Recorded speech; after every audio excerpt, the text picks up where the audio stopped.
My name is Harriet Chiggai, an advocate of the High Court of Kenya, Vice President Emeritus, Law Society of Kenya, and Secretary General Emeritus, East Africa Law Society. And currently, I'm the Women Rights Advisor to the President of the Republic of Kenya, Dr. William Samoei Ruto, on matters women and children. EALS, I think, is the backbone of my journey of success. And for that reason, it means a lot. I started my leadership career at the East Africa Law Society. I must say that those are many years back, maybe 15 or 13 years back. And I remember during our tenure, because I served as a council member at the East Africa Law Society, and thereby I again became the Secretary General. So my journey to leadership, I can easily say it started from EALS, then Law Society of Kenya, and I've never looked back. So EALS really is one place that I have very good memories. While at EALS, I started the Young Lawyers Conference, which was purely a mentorship program for the young lawyers within the bar, cutting across the region. And for me, that was it, because we came into leadership when the young people really were not at the decision-making table. And for us, that was a good start, because once we injected the spirit of togetherness, the spirit of working together, bringing everybody on board, we can see the said spirit is now catapulted in all the regional bars. So we had a good task, not only to settle the regional bars within EALS, but also the same programs we did at EALS are the same programs we catapulted and put in Law Society of Kenya. So I started my leadership career at East Africa Law Society. Then came back to Kenya and became a council member. And I remember during my tenure, I was always the youngest in the boardroom. So you can imagine. So I needed many more young people to join hands so that we can take the society to the next level. So EALS means a lot to me, because we did a lot. We did quite a lot, because not only did we start the Young Lawyers Mentorship Program, we also started the in-house counsel program, and the women program as well. And within the said bar, we catapulted the same, we put the same programs at Law Society of Kenya.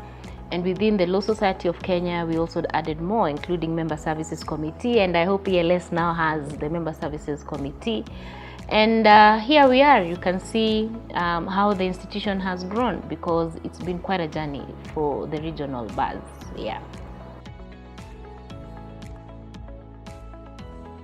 I think the most beautiful about the regional conference is to meet the diverse regional bar members. You know, I can tell you for a fact that within my few years of practice, the network that you get within the region is something that you cannot ignore.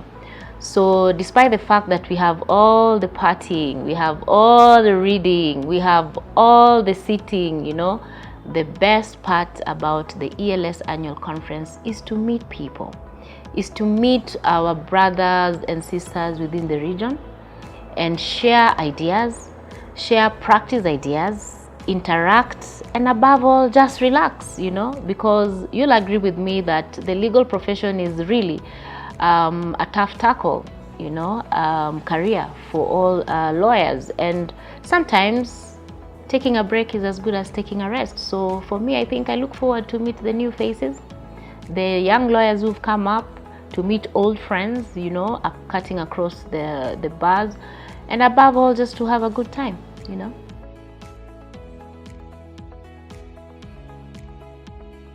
Your net worth is your network. And remember, we always meet everybody else every other time. But the question is, within your spaces, what are you learning? What new trick are you taking on board? What new ideas are you walking away with, you know? You'll also remember that when you do regional integration, when we talk about practice experiences cutting across all these regions, we all have unique experiences, I remember during our tenure, we used to talk more about regional integration. The Rwanda bar, I can say, went ahead of all of us, retooled their legal practice, and they went online within their judicial system. I can assure you, if we all followed suit immediately, COVID would not have caught many of us by surprise. I can assure you, COVID-19, during that experience, it caught many lawyers by surprise. And if we learn and unlearn from each other, I can assure you the lawyers in Kenya will tell you, we really struggled to plug into the internet of doing things, to plug into, the online system. But right now we are all there and we're all happy. But when we all started, we had all the teething problems. But I remember during our tenure as we served within the Council of EALS, the regional bars and Rwanda had already gone ahead of time. And all they'll talk about is how efficient the court attendance process is, because they're already within the ICT platform. And everybody else would wonder, how would you file appeal documents within the system and still go through a court of appeal hearing, having filed documents within the system, time management. But here we are.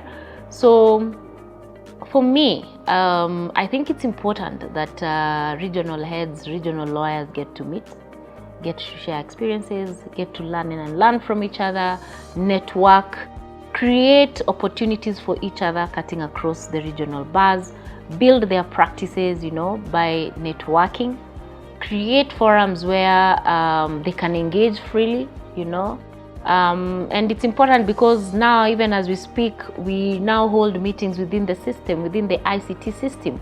It's now a good time to actually meet face to face, and remind ourselves about the good old times and the current trends and the future, where the legal profession is going. So for me, it is more about meeting the people, exchange ideas, and just have 3-4 days out of your usual, hard tackle within your offices. So this conference then, for me, I think it's a good getaway for lawyers and a good getaway for people to see what other countries look like, So it's just not about sitting in the conference from 8 to 9 p.m. because the conference, the way the conference is packaged, is also a space where you can get to share different cultures, And I mean, Uganda have always outdone themselves in terms of organizing this conference. So I know it will be a full-packed event, and I hope everybody will show up, really.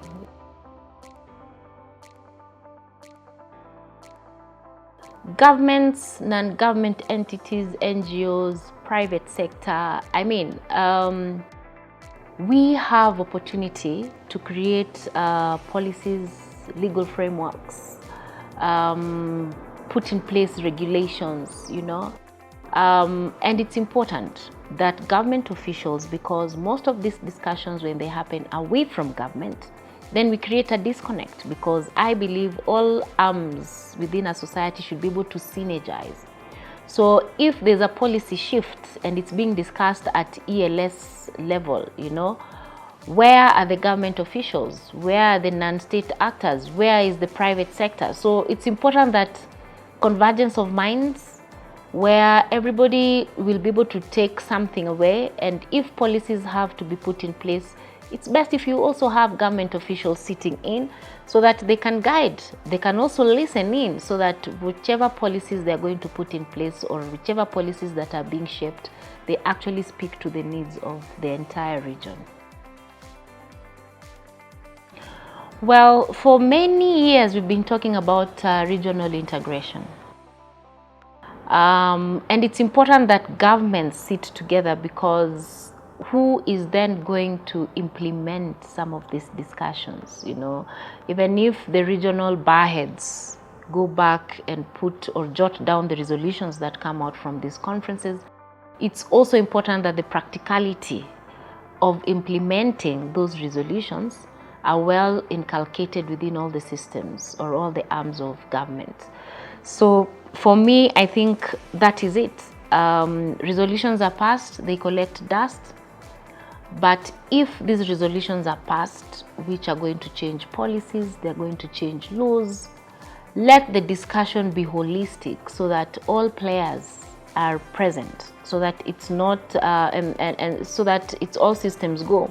It will not be a question of pull and shove, So for me, it's important that all state actors, not just government officials, but all state actors be part of these regional conferences for purposes of implementation, practical implementation, for purposes of pushing, because sometimes you actually need the government voice, the government hand to ensure that proper advocacy is done, proper engagements are done within the state actors and within the right offices that need to do implementation.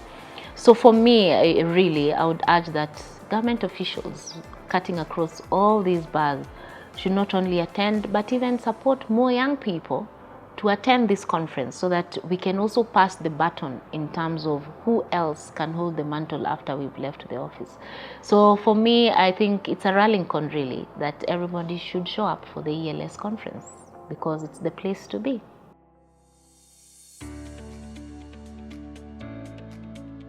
If I was young and I didn't have the likes of Mohamed Nyaoga, the likes of former president of LSK Mwamu and Mutua, and the colleagues who held our hands, allow me to mention Maurice Makolo. At the time he was the regional head at Ford Foundation. These are senior people within these bars that believed in the young people. If they didn't believe that the young people can do it, then we would not be where we are. So for me, I believe in not only sitting in positions, but also passing whatever it is that we are doing to the younger generation, because they are the future of these institutions. And I can say that with a lot of confidence, because when I look at the regional bars currently as they sit, all of them have one or two of my mentees sitting in those regional bars. And for me, this is a passionate space. I remember when I was becoming the Secretary General of EALS, and that's the position I left to become the Vice President of the Law Society of Kenya. The president of the society at that particular time, I remember in one meeting he asked me, why do you have passion about the young people? Why is it that you work so hard for them? I said, but after you're done, who's going to carry your legacy, And he told me passion is not everything. And I said, it is everything, And I know where President Mugisha is right now, and I know he'll watch this clip. He'll remember that meeting we had at the Hilton, where when everybody did not believe in the case of the young people, now they can see. The current people leading in the regional bars are the same young people we took for this mentorship program. And I keep saying, if we pass the baton to the young people, then we'll have the quality and the best leaders that we want to have. So we cannot sit far away from the young people and have expectations. If we didn't put our energy, if we didn't put effort to ensure that the future leaders are better than ourselves. So I believe these leadership positions are not ours to hold. We are actually sitting in these positions because we are the ones who are there now. But we need to leave these positions better. And we can only do that if we mentor young people to be better than ourselves. So for me, yes, I'm very passionate about mentorship. I'm very passionate about bringing up not only young people, young women in leadership positions, because I believe if they are well mentored, we'll get the quality that we are looking for. So that is why I am very passionate about the work I do. Yeah.